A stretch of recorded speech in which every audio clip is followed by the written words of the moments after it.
Hello मित्रांनो, तुमच्या Marathi Dick चॅनलवर स्वागत आहे। मी तुम्हाला मराठी डिक चॅनलवर रोज नवीन इंग्रजी शब्द शिकवणार। तर चला समय नष्ट न करता आजच्या व्हिडिओमध्ये शिकूया इंग्रजी शब्द। टुगेदरनेस।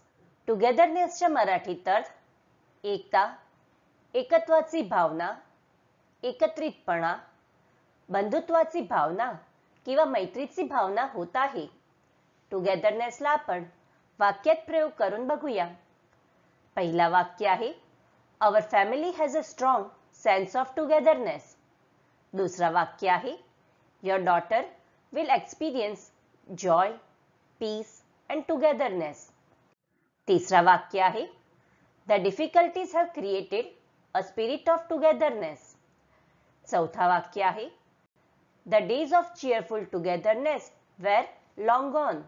फ्रेंड्स, व्हिडिओला लाईक, शेअर आणि कमेंट करायला विसरू नका आणि चॅनलला सबस्क्राइब करा। Thank you.